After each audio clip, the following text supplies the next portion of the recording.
明明間屋入邊充滿住犯人嘅證據，指紋、DNA、生物痕跡、鞋印，甚至兇手遺落嚟嘅物品，幾乎成間屋都留低咗佢存在過嘅痕跡。如果而家嚟講，呢種案件應該好快就會破到，但係結果呢？警方查咗足足26年，真相先終於浮出水面。故事係由一位媽咪返屋企開始。嗰日朝頭早，Jan Connell 打開屋企大門，第一眼就發現成間屋明顯俾人喐過。更加奇怪嘅係，本來應該係擺喺屋企唔同地方，放住佢囡囡相嘅相框，竟然一個一個俾人整齊放咗喺燙衫板上面，就好似有人刻意展示俾佢睇一樣。嗰一刻 Jan 仲未知道自己即將見到嘅畫面會改變佢往後26年嘅人生。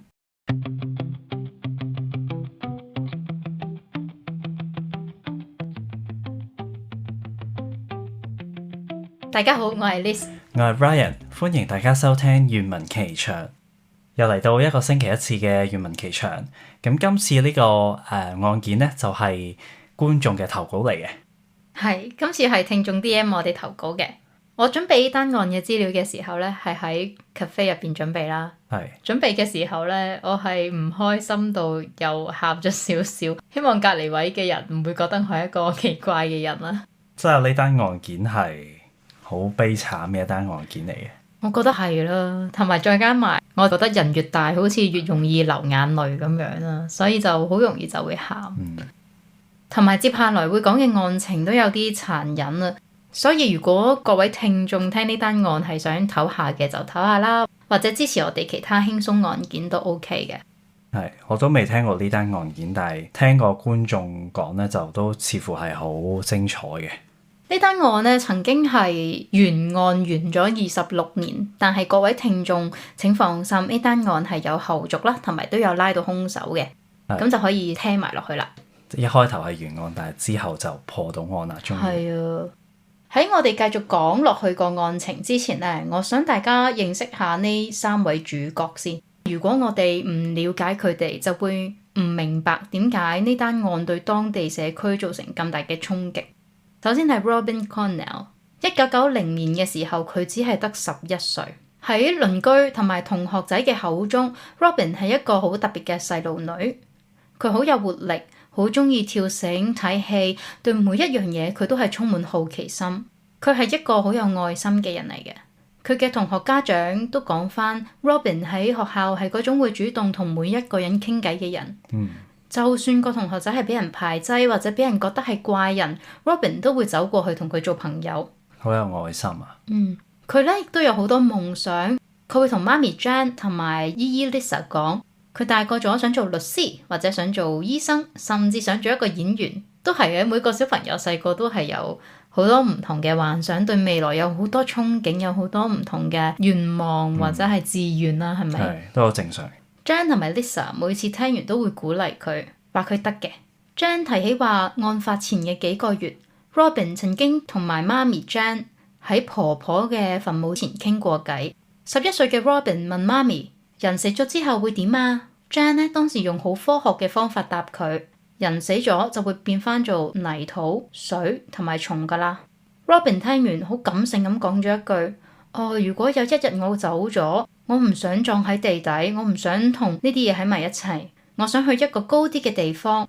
仲有啊，媽咪，你睇下呢度啲人點解送假花俾死者嘅？如果我死咗，我唔要假花，我要真嘅鮮花。Jan 呢仲有另外一個比較大個啲嘅囡囡，但係當時咧就同媽媽有一啲嘅拗撬，有啲爭執，就係關於佢當時交往對象嘅問題，產生咗一啲拗撬，而搬走咗嘅。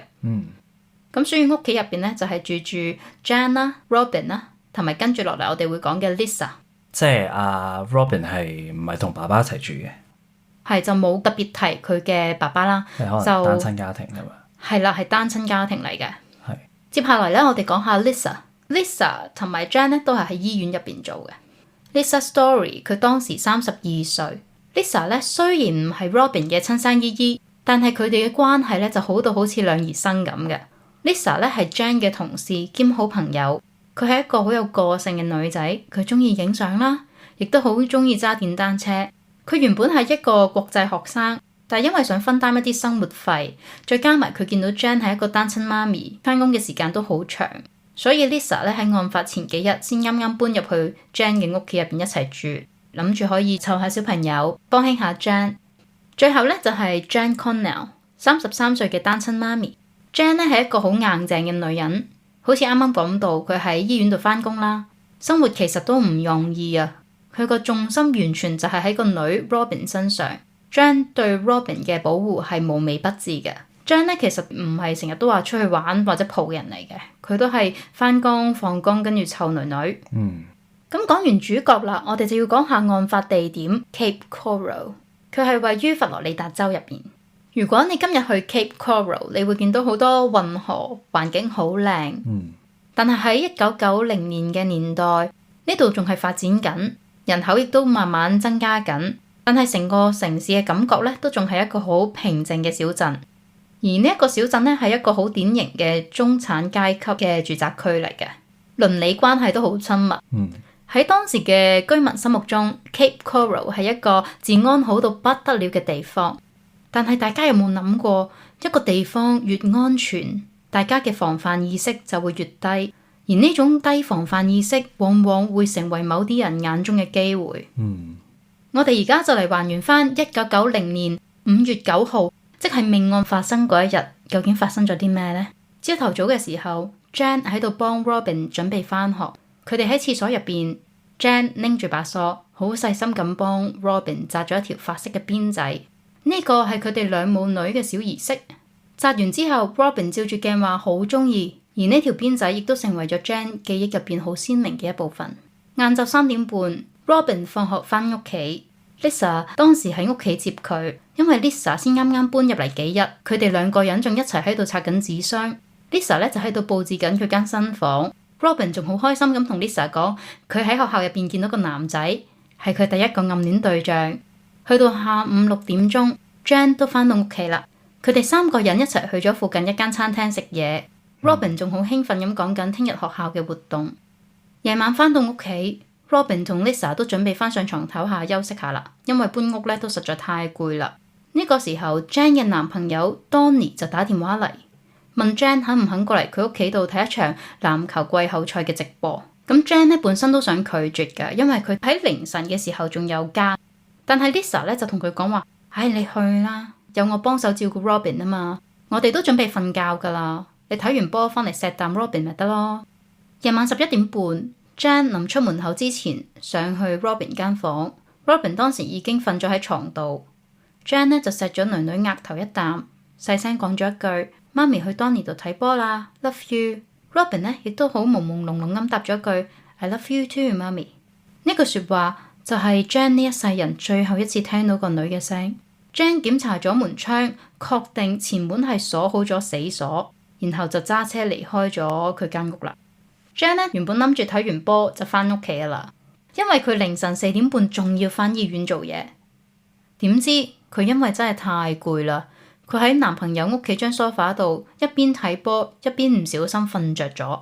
一覺醒翻嘅時候已經係凌晨4點。佢當時都嬲，點解男朋友唔叫醒佢，搞到佢咁趕？係啊。然後佢諗都唔諗，就即刻跳翻上車，衝翻屋企要換衫翻工。咁 Donny 嘅屋企其實離佢屋企係好近嘅，只係隔幾個街口嘅啫。翻到屋企門口 ，Jan 慣性咁伸手去扭嗰個正門門柄。平時呢，佢哋呢一間屋個正門門柄係壞壞地嘅，所以佢哋只係習慣鎖上面嗰個死鎖。即係嗰個扭下嘅死鎖，而唔去鎖嗰個正門門柄嘅。而且咧，佢都有交代過 Lisa， 你唔好鎖呢個門柄。但係喺嗰一刻，呢個門柄竟然鎖死咗。Jan 當時並冇覺得有咩唔妥，佢心諗可能 Lisa 唔記得咗呢個門柄係壞壞地嘅，畢竟佢先啱啱搬入嚟。我想問清楚多少就係嗰個鎖個機制其實係點？即係呢一刻，其實佢應該係唔使鎖匙就入到屋企，因為佢只要需要扭嗰個門柄就係入到屋噶啦，係咪咁嘅意思？咁我講多少少啦。其實阿 Jan 嘅正門有2個鎖嘅，一個呢就係功能正常嘅死鎖，而另一個呢就係喺門柄上面嘅鎖。係。咁由於平時門柄鎖係壞壞地或者係好 tricky 嘅，所以 Jan 咧就同 Lisa 講，平時淨係鎖死鎖，咁佢就可以開到個死鎖，而唔會去鎖嗰個門柄嘅鎖。嗰個門柄鎖係怪怪地，你可能有機會係開唔返。咁喺呢個時候咧，佢就聽到屋企入邊有啲腳步聲。咁其實原來喺呢個時候 Jan 同兇手喺案發現場僅有一門之隔。如果佢當時能夠直接打開正門，好可能就會同兇手正面迎上。咁但係好可惜，佢打唔開正門，唯有行去屋企後邊嘅側門。點知一去到側門，佢成個人呆咗。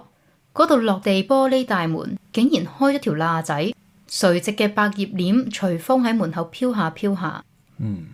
Jan 入到屋入邊靜到佢連自己嘅心跳聲都聽到。佢開始覺得唔太對路。原本好整齊嘅客廳，而家變到亂糟糟，明顯有人入過嚟抄過嘢。佢行入客廳，見到一件令佢終生難忘嘅怪事。客廳入邊放住一塊佢平時用嚟燙衫嘅燙衫板，而板上面竟然整整齊齊咁排好咗一堆相。Jan 行近睇清楚，啲相入邊全部都係佢11歲親生女 Robin 嘅生活照。而呢啲生活照嘅相同埋相框，應該平時係放喺屋企唔同角落嘅地方㗎。佢即刻覺得好不安，然後衝上樓。佢首先去咗 Lisa 間房，見到 Lisa 全身裸體，打側身瞓喺床度，個頭俾一個枕頭遮住咗一半。Jan 大聲叫佢，但係 Lisa 完全冇反應。Jan 當時嘅腦已經係一片空白，佢轉身就衝去佢寶貝女 Robin 嘅房。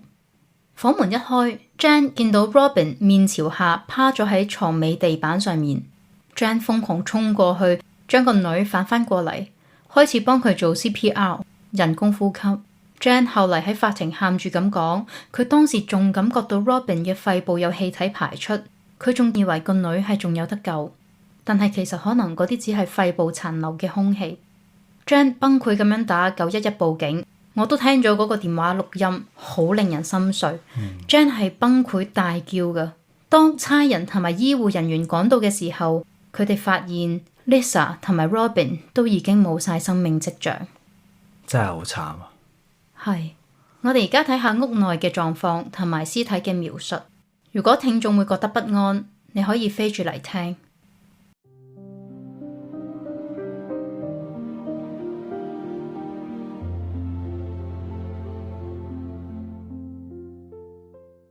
警方首先進入 Lisa 嘅房。Lisa 係裸體打側身瞓喺床嘅右邊，佢個頭有一部分俾枕頭遮住咗。喺佢條屍隔離，竟然仲放住一本打開咗嘅鹹書。除咗呢啲嘢，警方仲發現 Lisa 嘅銀包係空嘅，入邊嘅錢同嘢都唔見咗，而仲有一個空咗嘅錶盒，原本係裝住 Lisa 啱啱買嚟送俾男朋友嘅一隻 Seiko 錶，但係呢隻錶就消失咗。然後就係11歲嘅 Robin 係面朝下趴喺床尾嘅地板上面，佢當時亦都係全裸嘅。Robin 嘅腰下面墊住一個枕頭，佢嘅雙腳被分開，而喺佢對腳中間竟然仲放住一個跳蛋。Jan 當時衝入房見到呢一幕，簡直係崩潰到極點。佢將個女反過嚟做人工呼吸嘅時候，發現 Robin 嘅鼻塞得好犀利。法醫話呢個係因為佢死前喊得好犀利、好絕望所造成嘅鼻充血。全屋都有俾人搜掠過嘅痕跡，除咗財物失蹤，兇手留低最令人不安嘅證據就係嗰塊擺滿咗 Robin 相嘅燙衫板。呢個動作顯示兇手喺殺完人之後，竟然仲有時間同埋心情去慢慢欣賞佢嘅獵物。係咯，因為你要喺全屋唔同角落咁搵啲相，然之後擺翻晒出嚟展示晒俾人睇，其實都好自大喎。係咯，即係佢唔驚喺佢犯案嘅過程之後會有人或者留低啲咩證據咁樣。係啊，法醫嘅調查結果亦都係呢單案最令人心痛嘅部分。首先，法醫證實 Lisa 同埋 Robin 嘅死因都係一樣嘅，係死於機械性窒息。法醫解釋，兇手係用枕頭或者直接用手去揞住佢哋嘅口鼻，而窒息通常需要3至5分鐘，而喺受害者失去意識之前，大約都會有60至70秒嘅極度恐懼同埋掙扎嘅過程。喺 Lisa 身上，法醫發現咗好多爪痕，而且佢有一隻指甲係斷咗，呢個明顯係防禦性傷痕，顯示 Lisa 喺死之前同兇手有過激烈嘅搏鬥。更加殘忍嘅係 Lisa 嘅肛門有好嚴重嘅撕裂同埋出血。至於11歲嘅 Robin， 佢嘅傷勢更加令法醫心酸，佢嘅陰道都有同樣嚴重嘅撕裂，都係由侵犯所造成嘅。Robin 嘅面部、顴骨位置都有瘀傷同埋擦傷，而最細節嘅一個位係 Robin 嘅背部中間有一條好深嘅割傷。法醫推斷係因為兇手將 Robin 喺床尾嗰個銳利嘅木邊夾硬拖行所造成嘅。根據現場大量嘅出血量，法醫認為 Lisa 同 Robin 俾人侵犯嘅時候，好大機會仲係生存緊。而根據警方嘅犯案重建理論，兇手係一個好冷靜，甚至可以話係好自大嘅捕獵者。警方相信兇手係由屋後面嘅玻璃趟門入屋嘅。呢個位雖然有鎖，但係對於熟手嚟講唔難搞。入屋之後，兇手首先喺樓下參觀，行兇之後，兇手仲喺客廳度慢慢揀相，將 Robin 嘅相一張張排喺燙衫板上面。而最令警方驚訝嘅係，兇手犯完一啲咁殘暴嘅案之後，竟然仲有心情去沖個涼，企圖洗走身上面嘅血跡同埋 DNA。但係魔鬼百密一疏，有一個證據係當年警方最重視嘅線索，就係兇手喺廚房留低咗一串鎖匙。吓？係啊，鎖匙上面仲要掛住一個馬蹄鐵嘅形狀，係高級品牌嘅吊飾嚟嘅。呢串鎖匙入邊有2條係屬於 Toyota 嘅車匙，2條係屋匙。警方當時已經查遍咗全區嘅車同埋屋，甚至查埋 Jane 所有識得嘅人，但係冇一架車，冇一間屋係對得上呢串鎖匙㗎。雖然啦，呢串鎖匙係好重要啦，但係如果兇手係揸住一架偷嚟嘅車，或者佢係外地人，咁警方都無從對比啦。跟住就係關於 DNA， 警方喺 Robin 嘅床單、枕頭袋同埋佢嘅身體入邊都採集咗大量嘅精液樣本。當時嘅測試證實，兇手係一名 O 型血嘅白人男性。呢度就要講下90年代初嘅 DNA 技術限制。當時嘅 DNA 技術叫做 RFLP， 佢係需要好大量嘅樣本先可以做對比，而且最致命嘅係當年係冇一個全國性嘅數據庫可以俾警察去 search 嘅，即係話除非你一早已經懷疑咗某個人，攞到佢嘅血去同現場嘅樣本做1對1對比，否則你揸住呢份 DNA 報告呢，就係一張廢紙。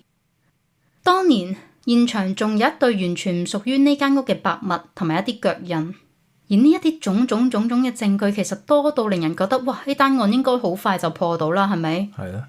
咁但係有好多限制啦，特別係 DNA 嗰個限制啦，所以嗰個年代未咁先進啦，啲科技。係啦。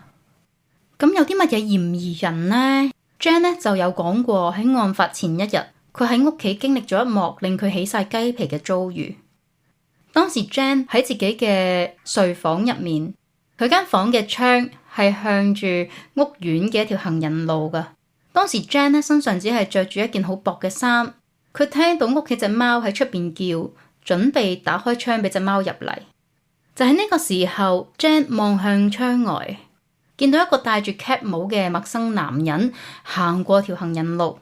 呢個男人見到 Jane 之後，佢竟然冇避開眼神，而係停低咗喺度，一面陰陰嘴笑，一面肆無忌憚咁望住 Jane。哇，咁恐怖嘅！呢個眼神令 Jane 覺得好唔舒服，而警方事後亦都高度懷疑呢個男人好可能喺案發之前已經長期喺度跟蹤同埋監視緊 Jane 一家人。於是呢，警方隨即就將調查重點放咗喺一班有性犯罪記錄嘅男性身上。而呢個方向好快就將佢哋帶到一個叫做 Robert 嘅男人面前。Robert 點解會俾人懷疑呢？其實就係有以下幾種原因嘅。警方揾到 Robert 當時女朋友進行問話啦，而對方透露 Robert 的確係有偷窺嘅傾向㗎。而女朋友亦都同調查人員提供咗一啲關於 Robert 極度私人嘅細節，而呢啲行為細節竟然同 Robin 同埋 Lisa 身上面所遭受嘅殘酷傷痕係吻合嘅。佢有冇講到啲細節係啲咩細節？我睇紀錄片嗰陣時候就冇詳細講，只係單單講話嗰啲細節嘅行為係同佢身上所受嘅傷痕係好一致，但係我估佢唔透露喺嗰個紀錄片度係因為可能都係一啲性方面嘅細節，我估，但係就冇講係乜嘢嘅。係，而且女朋友表示案發當晚 Robert 並冇好似平時咁樣返屋企，佢覺得呢個表現係好唔尋常㗎。咁仲有一樣嘢都係好可疑嘅，亦都係令警察係最起疑心嘅，係案發之後嘅第二日 Robert 竟然人間蒸發，喺 Jane 嘅生活入邊徹底消失。而警方去到 Robert 嘅最後住址，業主表示 Robert 走得好匆忙，甚至連已經交到月底嘅租金都唔要就走咗啦，而且事前係冇同任何人打過招呼㗎。哦，即係只係畏罪潛逃咁樣。係啦，好可疑，好似知啲嘢咁啦。面對呢個咁可疑嘅嫌疑人，警方當時就採取咗果斷行動。由於 Robert 已經逃離咗現場，而警方亦都徵得業主同意，就入咗佢租嘅房，沒收咗佢用嘅床單同埋枕頭套，去 check 佢 DNA， 將呢啲 DNA 咧就比對案發現場揾到嘅精液同埋毛髮樣本。雖然 Robert 喺行為同埋動機上都極可疑啦，但係最終科學證據提供咗答案。警方發現 Robert 嘅樣本同現場留低嘅證據並唔吻合。係就係咁樣，呢個一度令到警方覺得就係佢啦嘅嫌疑人，最終都正式排除咗。但係咁佢啲行為都好奇怪啫。會唔會可能佢自己都心虛，覺得啊，我偷窺咗呢家人，而呢家人出咗事，佢就好驚，佢驚俾人屈或者點樣就走咯。佢唔知道間屋入邊有咁多證據證明唔係佢自己噶嘛，佢會驚俾人屈噶嘛。時間去到4年之後，1994年，正當呢單案慢慢變冷嘅時候，出現咗一個令全美國都公憤嘅嫌疑人啦，就係連環殺手 Frank Post。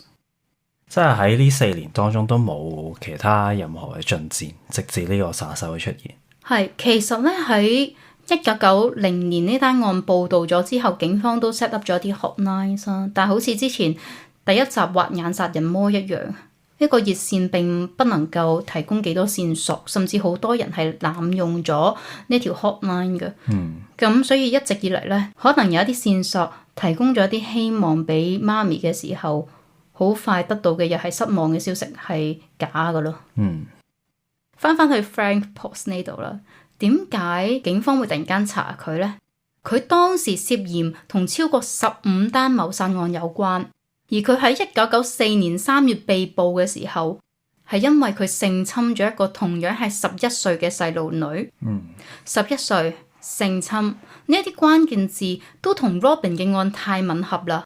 警方用咗一個最基本、最快、最直接嘅方法，就係驗血型。Frank 咧係 A 型血，而兇手係咩啊？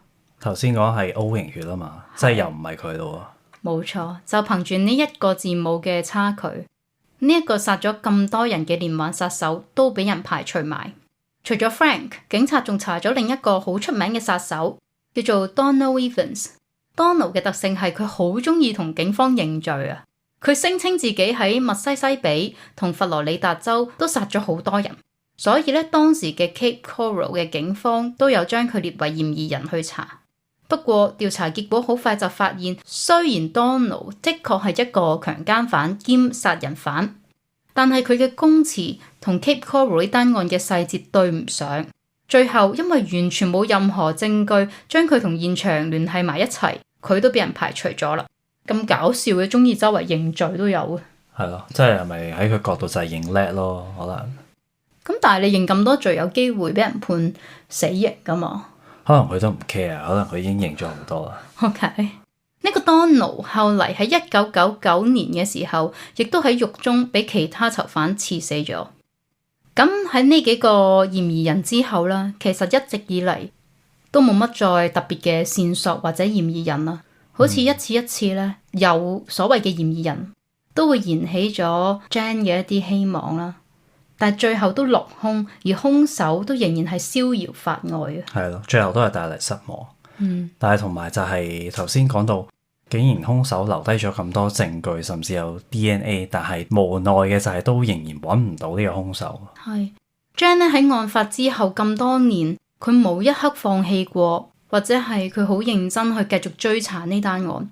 佢不停咁樣上媒體，包括好出名嘅 America's Most Wanted 嘅節目。佢甚至自己請退咗休嘅紐約探員翻嚟查案。Jan 後嚟喺訪問度講，佢當時唔敢搬走啊，亦都唔敢放棄，因為佢好驚一旦佢停低咗，世界嘅人、警察都會忘記咗 Robin 同埋 Lisa。佢甚至保留住 Robin 最後一段嘅電話錄音，入邊 Robin 用好 sweet 嘅聲講 I love you。佢曾經喺 Robin 嘅墓前面發誓，如果有一日揾唔到呢個惡魔，佢一日都唔會停。但係咁多年嚟，佢嘅生活就係俾恐懼同埋悲傷籠罩住，一直都俾個懸案纏繞住佢嘅生命。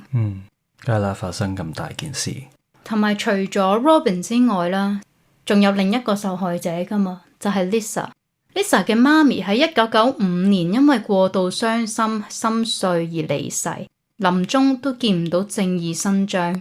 而 Lisa 嘅爹哋身體都越嚟越差，覺得自己同埋個女都俾社會遺忘咗。但係喺美國呢，冷案重啟係有一套制度嘅，而隨住科技進步，警方都唔會完全放棄呢啲案件。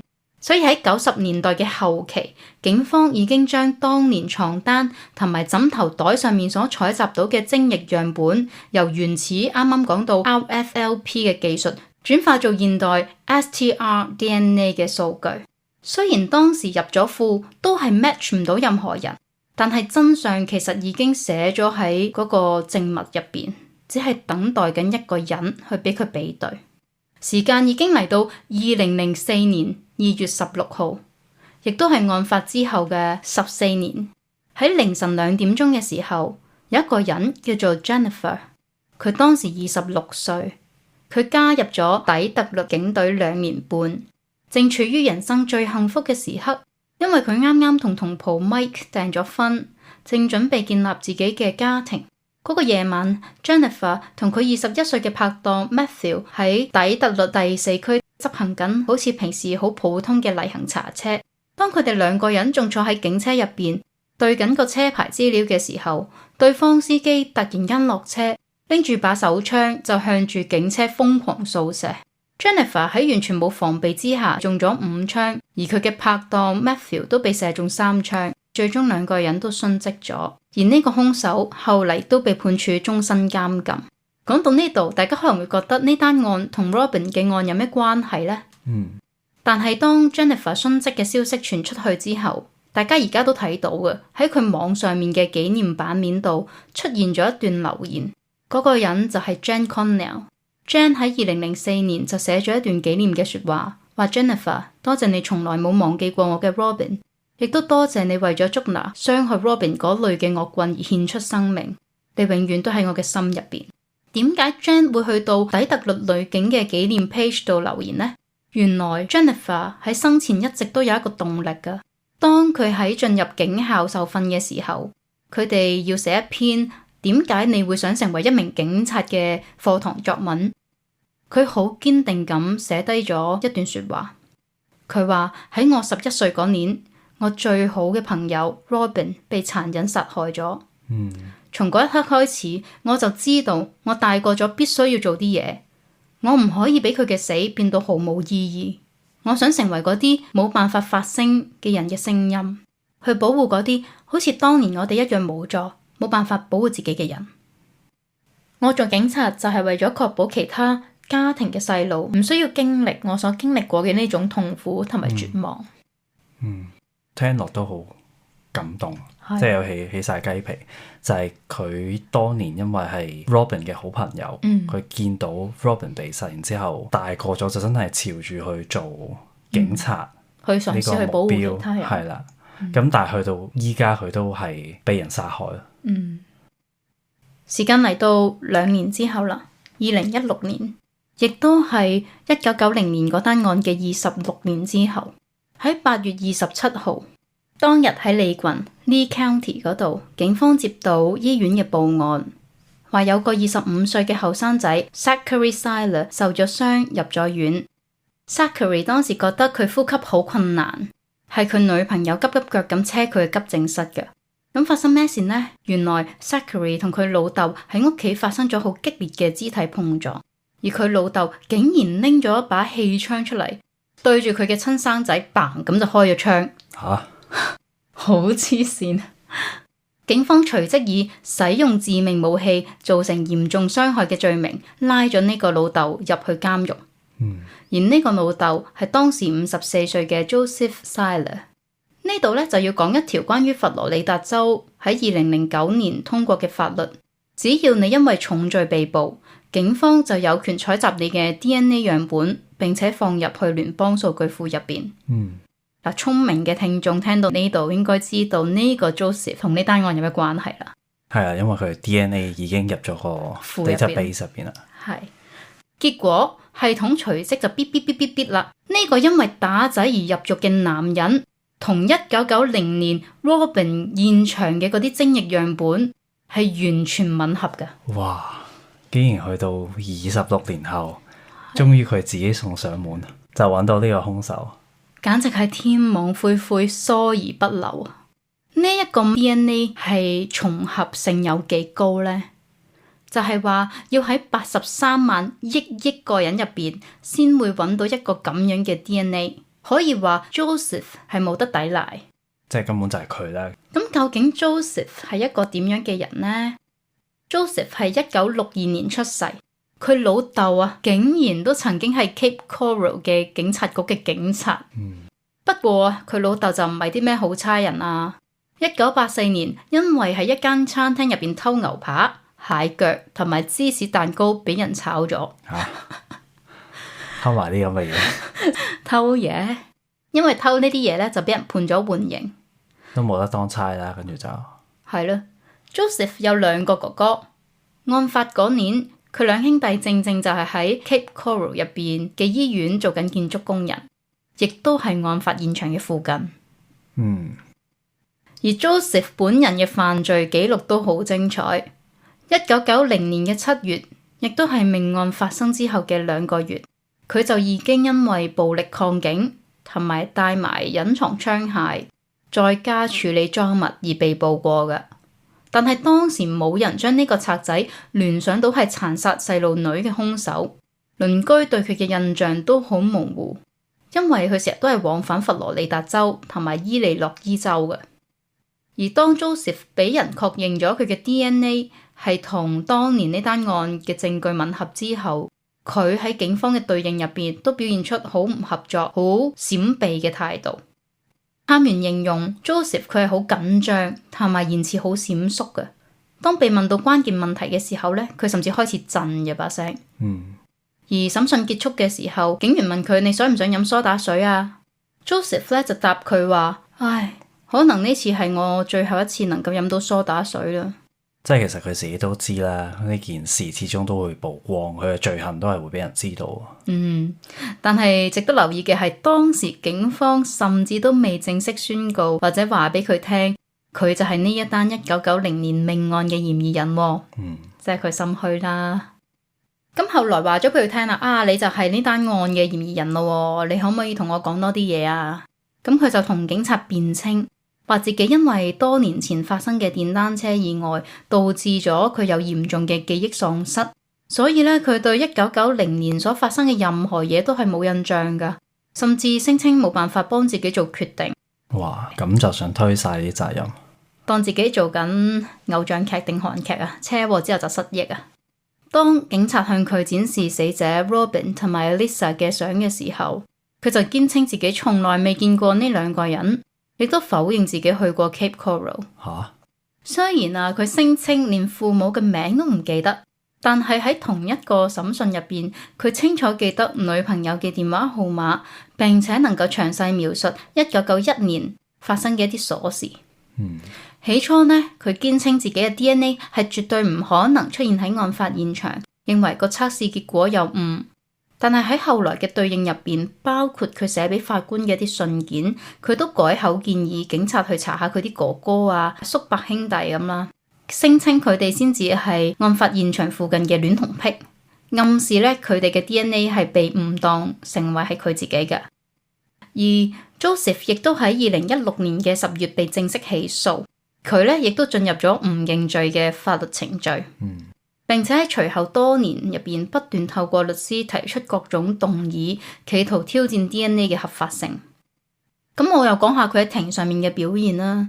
Joseph 咧，佢喺法庭上面係冇表現過任何嘅悔意，甚至可以話喺度挑釁正義。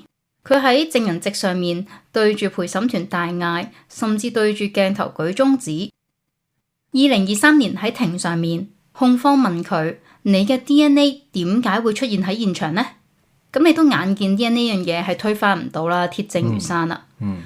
佢竟然講咗一個大話，而呢個大話係好可恥嘅。佢話佢喺案發前幾個月同 Jan Connell 發生過一夜情，仲同 Jan 個朋友3人行。控方就質疑佢啦，你嘅 DNA 竟然可以流傳5個月咁耐？佢話 DNA 留喺床單呢，係因為 Jan 係一隻污糟嘅豬，佢唔洗床單。即係佢要將自己嘅罪仲要去推落人哋度，仲要去指責人哋咯。係啊，你仲要屈人哋，仲要話人哋係唔使床單嘅豬，而嗰個人係受害人嘅媽咪咯。係啊，真係好過分啊呢樣嘢。咁除咗 Jan 嘅證供，庭上面亦都請嚟咗 Charles， 即係 Lisa 嘅男朋友，當年嘅男朋友啦。Charles 咧喺庭上喊住咁樣講，佢其實同 Lisa 感情好好，佢到今時今日都仲係愛佢嘅。佢形容 Lisa 嘅死徹底碎咗佢嘅心。原來咧，當年 Lisa 咪話想送佢一隻 Seiko 錶嘅，嗰隻 Seiko 錶嘅後面係刻咗啲內容，而佢冇辦法親眼見到呢啲內容，只能透過 Jan 嘅轉述先得知，上面就係寫出 Lisa 有幾咁愛佢，而呢啲表白係佢冇辦法再親眼見到，亦都係 Lisa 對佢最後嘅表白啦。而另外亦都請咗另一個人證叫做 Bonnie， 而 Bonnie 咧就係 Joseph 嘅長期 partner， 我哋可以用女朋友去稱呼佢。呢個證人非常關鍵，因為 Joseph 一直都同陪審團講佢失憶，佢有腦傷，記唔起啲嘢啦。但係同佢一齊咗25年嘅 Bonnie 踢爆佢話 Joseph 從來都冇記性問題，一直都生活得好正常。甚至好清晰可以係咁指佢做嘢，指佢照顧佢。最令人毛骨悚然嘅係，控方問到 Bonnie 關於 Bonnie 同埋 Joseph 性行為上面嘅一啲 details， 你會諗佢哋一啲親密行為究竟同呢單案有咩關聯呢？原來 Joseph 好中意同 Bonnie 性行為嘅時候，要求佢喺條腰下面墊住個枕頭。Bonnie 一路喊住，一路去作供。因為佢就聯想到1991年 Robin 死嘅時候，佢條腰下面正正就係墊住一個枕頭。係，我都記得呢一個細節位。所以你可以想象 Bonnie 得知呢個真相嘅時候，佢係有幾咁崩潰。Joseph 平時都戴住一副白到好違和嘅假牙，係好假好假嘅。而佢喺2023年判刑嗰一日，媒體發現佢平時好白嘅假牙今日有啲怪怪地。唔係好似之前咁白到反晒光，於是媒體咧就放大啲相嚟睇，先發現佢竟然喺自己嘅假牙上面用墨水寫咗幾個字 KILLER Killer，即係殺手咁解。即係佢自己寫嘅。佢自己寫嘅。係。而喺法官判刑之前 ，Joseph 仲叫佢嘅辯護律師 Kevin 行埋去自己度，話想同佢講句秘密。點知當律師行埋去嘅時候 ，Joseph 竟然用力一嘢，用手踭就批落去律師塊面度，將律師撞低。哇！真係好衰，真係。係啊，咁好彩庭警都即刻去撳住佢，去捉住佢。2023年嘅6月26號，法官作出咗最終嘅裁決，陪審團以10-2嘅票數建議判處死刑。咁 Joseph 佢嘅死刑係咪都係未執行啊？到而家都？佢嘅死刑咧係並未執行嘅，因為佢有 keep 住向法院上訴。佢喺2025年嘅時候都有同最高法院提起咗上訴，咁但係喺2026年4月嘅時候，佛羅里達州亦都駁回咗佢所有嘅上訴理由，維持原判。而且喺今年2026年6月17號嘅時候，最高法院拒絕咗 Joseph 提出嘅重新聽證嘅申請，亦都標誌住直接上訴嘅程序係終結咗啦。咁未來會唔會俾人執行死刑呢？咁其實就好可能咯，但係我哋都睇下後續嘅發展係點樣啦。係，但係總之佢就冇得上訴啦，因為真係證據確鑿噶啦呢啲嘢。係啊，咁關於 Joseph 同埋 Robin、Lisa 嘅案件就嚟到呢一度，但係呢，我想補充多一單番外嘅案件啦。就係前面都有提到 Zachary， 即係佢個仔。係啊，即係佢個仔。而呢單案我亦都會叫做係悲劇嘅延續。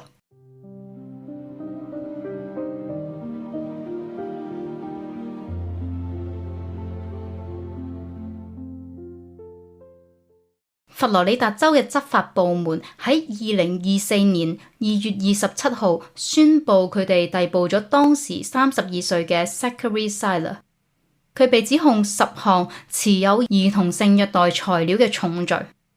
初步調查係喺2023年12月，當時執法人員喺一個點對點嘅平台上面發現一名用戶正係提供疑似兒童性虐待嘅檔案，隨後就鎖定咗 Zachary 嘅住址。而喺2024年嘅2月，探員對 Zachary 嘅房間進行咗搜查，亦都係證實咗佢嘅檔案入邊包含多個描繪年僅5歲以下兒童遭受性虐待嘅影像，係幾咁諷刺。你諗下佢爸爸係因乜嘢被判死刑嘅？所以我會講呢單案係悲劇嘅延續啦。係，咁呢單案就嚟到呢度啦。中意聽 True Crime 嘅朋友仔，唔知道你哋會唔會都係咁呢？有時候好矛盾啊，想聽原案，但係又唔中意嗰種揾唔到兇手又冇得懲罰兇手嘅結局。好似正義有啲時候真係唔會嚟臨咁樣，佢唔單止會遲到，有機會真係會誤導。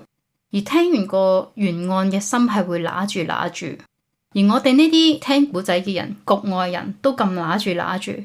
我難以想象喺呢單案入邊 Jan 嘅心情會係點。係啊，仲要咁多年，都未揾到兇手，但係佢都仲要堅持住有呢個信念，係終有一日會揾到兇手嘅。而且有咁多唔同嘅線報，希望一次一次咁樣落空，但係好彩今次真係能夠將呢單案完結，而且揾到個兇手，終於都可以俾翻個交代受害者家屬。而我希望其他嘅原案都可以係咁，總有一日會真相大白，令到兇手可以繩之於法。好認同。咁呢單案係聽眾嘅投稿案啦。聽到呢一集嘅朋友仔呢，我哋會喺呢一日入邊呢，喺我哋 Instagram 度開設一個 story， 係俾大家可以繼續投稿俾我哋嘅，或者我哋都會喺 Threads 上面出一個 post， 係俾大家互動同埋留言去投稿俾我哋。如果想要投稿嘅朋友仔，就歡迎過嚟我哋嘅 Threads 度 follow 我哋，或者係 follow 我哋嘅 Instagram， 我哋會定期出 post 同埋定期出 story 同大家互動噶。係啦，咁所以大家就記得多啲嚟 comment 啦，或者 like 我哋嘅 post 啦。最緊要就係都 share 俾你嘅朋友聽，同埋都可以 subscribe 我哋嘅 channel 嘅。仲有俾星星我哋啦。咁我哋下個禮拜二再見啦。拜拜。